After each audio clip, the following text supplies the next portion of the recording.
Next topic is email. Email full form electronic mail എന്നാണ്.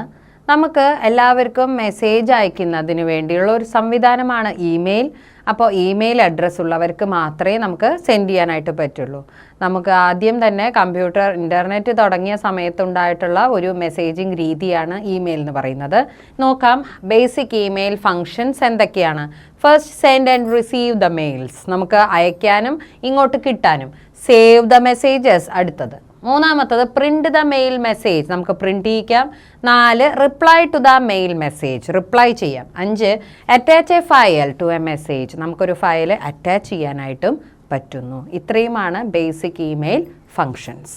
ഇനി അതുപോലെ തന്നെ ഇമെയിൽ ക്ലയൻറ്റ് ഉണ്ട് നമുക്ക് അടുത്ത ടോപ്പിക്. ഇമെയിൽ ക്ലയൻറ്റ് എന്ന് പറഞ്ഞാൽ computer program to manage a user's email. ഒരു യൂസറിൻ്റെ ഇമെയിൽ മാനേജ് ചെയ്യുന്നതിന് നമ്മളെ സഹായിക്കുന്ന കമ്പ്യൂട്ടർ പ്രോഗ്രാമാണ് ഇമെയിൽ ക്ലയൻറ്റ്. അതുപോലെ തന്നെ അതിനുള്ള ഉദാഹരണം മൈക്രോസോഫ്റ്റ് ഔട്ട്ലുക്കാണ്. പണ്ട് ഉണ്ടായിരുന്നതാണ് ഈ മൈക്രോസോഫ്റ്റ് ഔട്ട്ലുക്ക്. ഇപ്പോഴും മൈക്രോസോഫ്റ്റ് ആപ്ലിക്കേഷൻസിൽ ഇത് അവൈലബിൾ ആണ് ഫ്രീ ആയിട്ട്. ഇനി വെബ് ബേസ്ഡ് മെയിൽ ഉണ്ട്. വെബ് ബേസ്ഡ് മെയിൽ എന്ന് പറഞ്ഞാൽ നമുക്ക് ഏതെങ്കിലും ഒരു വെബ് ബ്രൗസറിലൂടെ കൊടുക്കുന്ന മെയിലാണ്. Example Gmail.